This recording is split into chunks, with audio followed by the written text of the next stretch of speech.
Welcome to NC Tweener Talks, powered by NC Idea, a weekly podcast by builders for builders, where we explore the startup journey from the idea to the exit and all the lessons in between, with an exclusive focus on founders from North Carolina. Now, here's your host, serial founder and general partner of the NC Tweener Fund, Scott Wingo.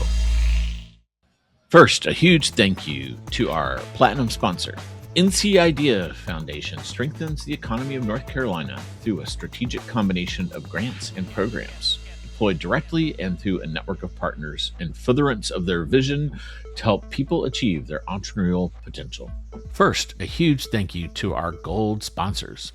Today's Tweener Talks is sponsored by EisnerAmper. As one of the world's largest business consulting firms, EisnerAmper brings specialized industry knowledge to the tech sector with tailored solutions in accounting, tax, advisory, and outsourcing. Explore how our technology practice can drive your company forward with stage-specific solutions. We'd also like to recognize our silver sponsors. Today, we are featuring Bank of America. Bank of America's transformative tech group provides the stability and scalability that tech companies need to rapidly grow today and into the future. Thank you again to all of our sponsors for supporting the North Carolina Tweener Talks and the entire Tweener community. It takes an ecosystem to build a thriving community, and sponsors like these are invaluable. Welcome to North Carolina Tweener Talks. This is the third and final of our content drops from the Triangle's first ever OpenClaw meetup, which we held April 9th here at Raleigh Founded. This talk is delivered by Robbie Allen. He is a serial entrepreneur. He is a co-general partner of Tweener Fund with me, and he also founded Automated Consulting Group, also known as ACG. And what they do at ACG is provide fractional chief AI officer services for mid-market firms. In this talk, Robbie goes over his 22 agents. He has a whole army of his agentic army that he has created that support his business. He operates with them over 4 channels, and they basically support his solopreneur activities and give him super de-duper human capabilities. I'm not going to reveal more about how he's using these. This is one of these shorter talks. It's usually about 20 minutes, so I hope you enjoy it. We're going to have a lot more from the OpenClaw community, which is our new brand for what we're doing in this channel. And you're going to hear more from Robbie there and a lot of other of the top minds in the Triangle that are getting to ninja level with their OpenClaws. Enjoy. First off, I'm going to get a show of hands. How many people have installed OpenClaw at least once? All right, how about Claude Code or Codex CLI? All right, this is my kind of group. All right, let's see. Okay, so I'm Robbie Allen.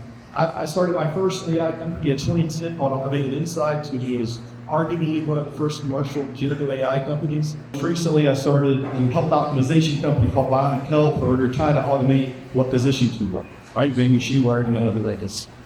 After all that, when I decided that I did not want to start another company that required raising money, I was tired of fundraising, and so I said, well, what I'll do, after talking with a bunch of my PEO friends, is start an AI consulting company. And so I know everybody nowadays is an AI expert, but this is something I've been working on for most of my career. And I'm having a blast working with companies, helping companies figure out their AI strategy, doing AI development, and a bunch of other stuff. Okay, so what I'm going to talk about is how I've used OpenClaw and some of the other AI tools, for essentially to optimize my own productivity. But then I realized, automating a task is different than automating a job. Automating jobs is more complicated, so people will be okay. And then Opus 4.6 came out, and I was back to, maybe we're all screwed again. And now what I've seen is, actually, I think we're going to be all okay. And because what I'm finding is that AI is doing great at stand-up-high on the rhythm of work. Most of what we think about today is going to be automated. All the existing jobs that we've all known and loved for all these years, no one anticipates, once you automate those things, what comes after that. And that's what I've seen. I'm automating things now that I would have never done before because it might have taken me 10 hours on a programming background, so I can develop code, but like there's certain features I can do. But now, because coding is essentially free and takes no time, that's automation that kind of a lot of stuff. And then when I realized, since I've done that, now I'm going to do this other thing that I never even existed. So anyway, that kind of takes us to where we're at today. I was early on very kind of bearish on agents. This notion that these things were just going to operate independent of humans, I just didn't think was possible. But now, really, you can kind of look at what agents are, and so you can do the same. Just a brief definition for those that are kind of wondering exactly what is an agent, because it's kind of the definitional problem. Much like most artificial intelligence, we all don't agree on exactly what it means. An agent, and most of what comprises agents, have been around for a long time since we've had computers. So if you've got to have a computer of some sort, you've got to be a terminal or a shell that you can run commands in. So you have to operate on files, and then there needs to be some sort of scheduling of it. And that's OpenClaw. If you run Vac, it's your launch seed processes. And again, all of that has existed for a long time. The new thing is the LLM.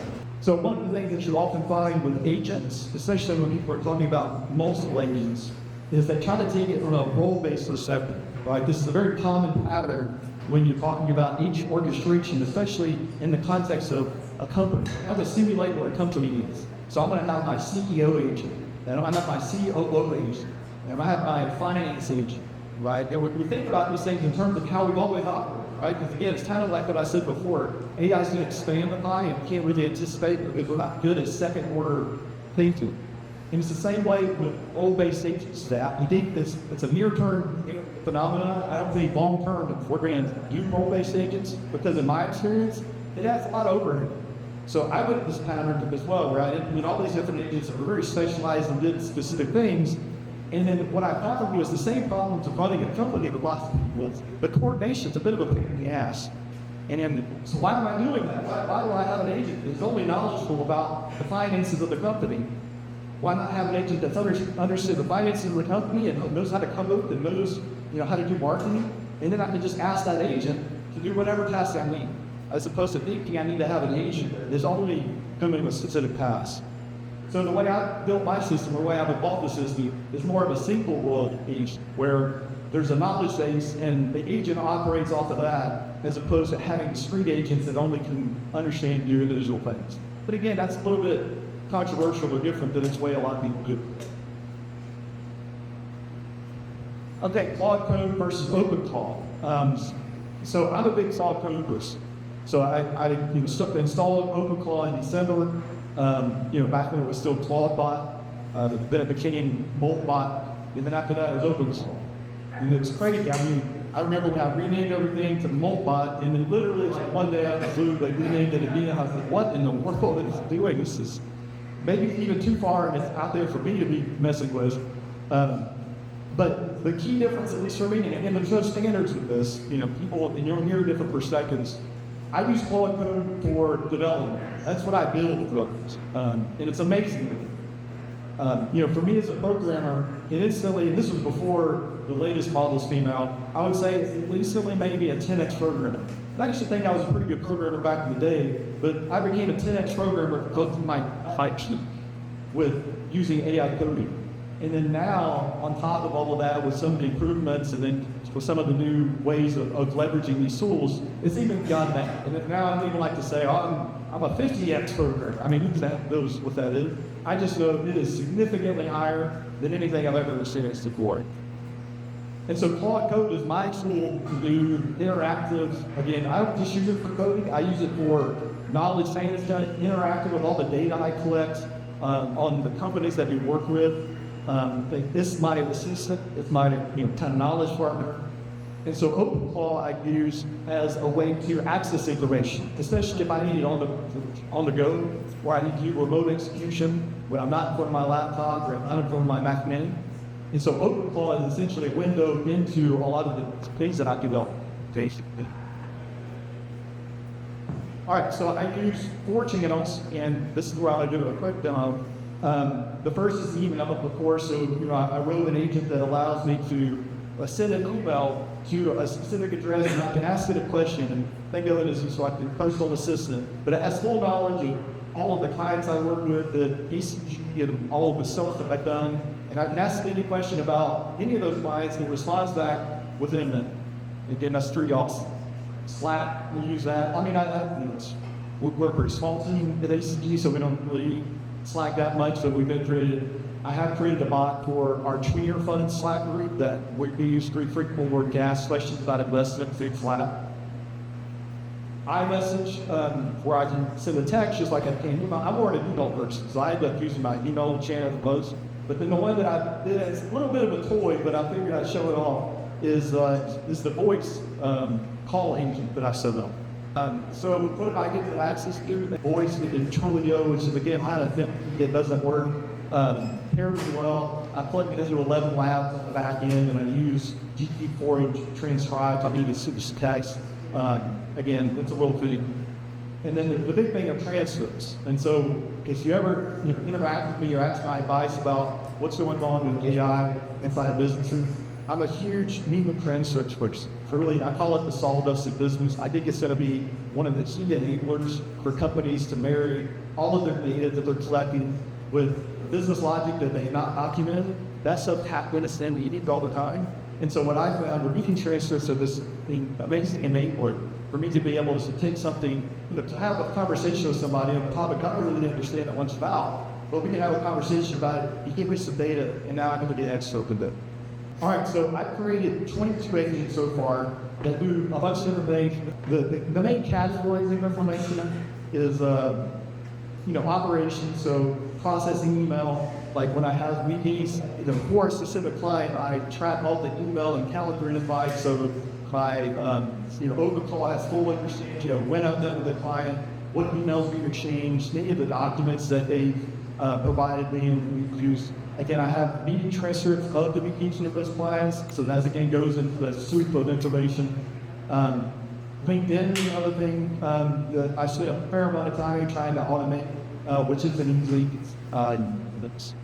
There's intelligence, like, I just probably tweet AI newsletters, and so I've been collecting these for a good couple of years, and I finally built a system that will go through and get out all the insights from those newsletters, and then help me understand what are the FedEx trends that are going on, and then also back to the LinkedIn part, help me develop ideas for things I can write about. And this is where, again, I'll just take a minute to talk about, the second order effect. So, I have this system for collecting media transcripts for all of my meetings, and then I'm writing on this post on LinkedIn, and so I did this analysis of LinkedIn. I had to go and scrape all of my posts and all the analytics related to those posts, and I said, so which posts do the best? And it came back pretty definitively and said, well, all of the experiential posts are way better than people have going about trends and things of that nature. So when I related something about my experience, those did really well.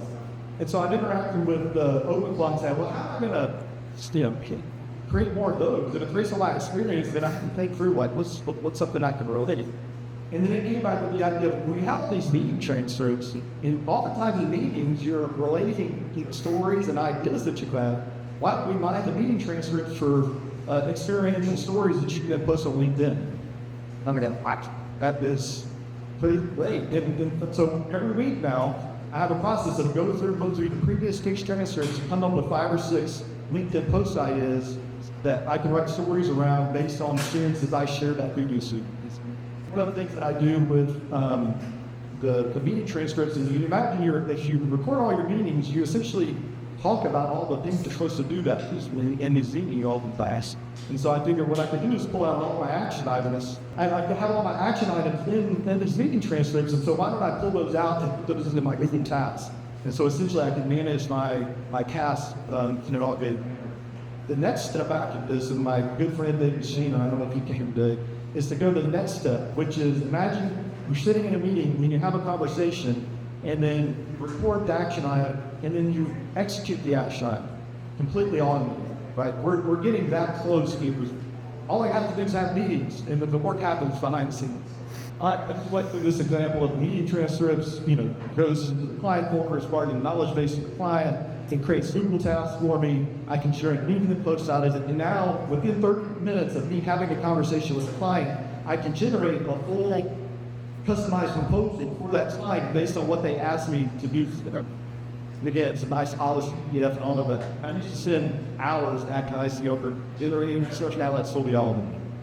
Okay, some lessons learned in the last minute. AI is emergent. People that come to me and say, hey, how many design my system? I have all these ideas. That's fine.